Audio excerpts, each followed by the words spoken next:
வணக்கம். நான் CN ராமமூர்த்தி, அனைத்திந்திய பாட்டாளி முன்னேற்ற கட்சியினுடைய நிறுவன தலைவர்.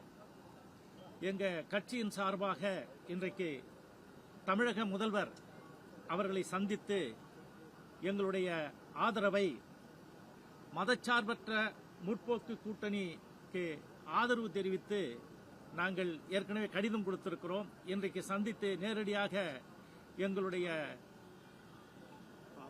ஆதரவை நல்கியிருக்கிறோம். மேலும் இந்த திராவிட முன்னேற்ற கழகம் ஏற்கனவே சமூக நீதி பணிக்காக என்ன செய்திருக்கிறது என்பதை பற்றியும், தலைநிமிரும் தமிழகம் என்ற நிலையிலே திராவிட முன்னேற்ற கழகம் எடுத்து வரும் அனைத்து முயற்சிகளுக்கும் நாங்கள் தொடர்ந்து ஆதரவு தந்து வந்திருக்கிறோம். இன்றைக்கு நாட்டிலே என்ன நடக்கிறது என்று சொன்னால், இந்தியா முழுக்க ஒரு மாநிலம் முன்னேற வேண்டும் என்று சொன்னால் அதற்கு அடிப்படையாக இருக்கிற விவசாயம், கிரீன் ரெவல்யூஷன் என்று சொல்லுவார்கள், பசுமை புரட்சி. அதை முன்னெடுப்பதற்காக இவர்கள் வேளாண் துறை தனியாக நிதிநிலை அறிக்கையை ஏற்படுத்தி அதை செய்து கொண்டிருக்கிறார்கள். அதேபோன்று ஒயிட் ரெவல்யூஷன், அதாவது பால்வளத்துறை சார்ந்ததை முன்னெடுத்து மிகப்பெரிய அளவிலே செய்திருக்கிறார்கள். இதுவரை எட்டாத அளவிற்கு இந்த பால் உற்பத்தி என்பது இந்த திராவிட முன்னேற்ற கழக ஆட்சியிலே எட்டியிருக்கிறது. அதற்கடுத்து தொழில் புரட்சி. உங்களுக்கு தெரியும், நீங்கள் ஊடகத்துறை சார்ந்தவர்கள், இந்தியா மட்டுமல்ல உலகத்திலே இருக்கிற தொழில் முனைவர்கள் எல்லாம் அழைத்து வந்து மிகப்பெரிய ஒரு முதலீட்டை தமிழகம் சந்தித்துக் கொண்டிருக்கிறது. அந்த விதத்திலே தொழில் புரட்சியும் இங்கே நடந்து கொண்டிருக்கிறது. இவை எல்லாவற்றுக்கும் மேலாக கல்வி புரட்சி என்று சொல்லுவார்கள், ஆல்ரவுண்ட் ரெவல்யூஷன்.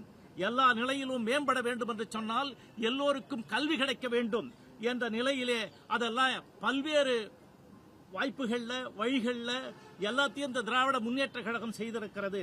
அதைத்தான் ஒரு பசுமை புரட்சி, வெண்மை புரட்சி, தொழில் புரட்சி, கல்வி புரட்சி என்ற 4 புரட்சிகளை ஒரு நேரமாக தமிழக அரசு செய்து ஏழை எளிய மக்களுக்கு பொருளாதாரம் போய் சேர வேண்டும் என்ற பொருளாதார புரட்சியை முன்னெடுக்கின்ற திராவிட முன்னேற்ற கழகத்தை நாங்கள் தொடர்ந்து ஆதரித்து வந்திருக்கிறோம்.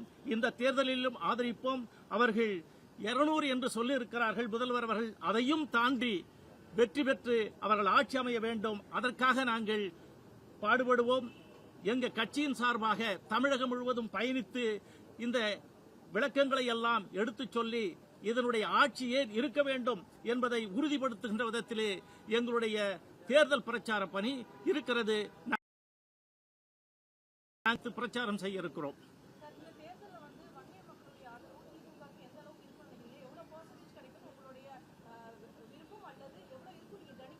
இல்லங்க, ஒட்டுமொத்தமான வன்னியர்களுக்கு இதுவரை செய்தது வேற எந்த கட்சியும் இல்லை. எல்லாவற்றையும் நான் தான் கேட்டிருக்கிறேன். அன்றைய முதல்வர் அவர்கள் இவரை நம்ம கலைஞர் அவர்கள் ஆட்சி அமர்ந்த உடனே 88 தேர்தல் புறக்கணிப்பு, 89 தேர்தலை சந்தித்த பொழுது அவர்கள் வெற்றி வாகை சூடி வருகின்ற பொழுது 43வது நாள் அன்றைய பொதுச் செயலாளர் என்ற முறையில் அழைத்து ஒப்பந்தம் போட்டோம். அதுலதான் 108 ஜாதி. அந்த 108 ஜாதியில 20% ஒதுக்கீட்டை வன்னியர்களுக்காக கொடுத்த ஒப்பந்தத்தில் அன்றைய முதல்வர் கலைஞர் அவர்களும் நானும் தான் கையெழுத்து போட்டேன். ஆக இதெல்லாம் நிறைய பேருக்கு தெரியாம போச்சு. இப்ப எல்லாம் வெட்ட வெளிச்சமாகுது. யாரும் அதை கேட்கல. யாராவது ஒரு ஆள் அதை கேட்டு வாங்கியிருக்காங்க சொல்லுங்க. இல்ல. அதற்கு அடுத்து அந்த துப்பாக்கி சூட்டிலே இறந்து போன 25 பேர், பாப்பரப்பட்டு ரங்கநாத கவுண்டரிலிருந்து சிறுதொண்டமாதேவி தேசுங்கராஜா வரை எல்லாருக்கும் என்ன பண்ணோம்?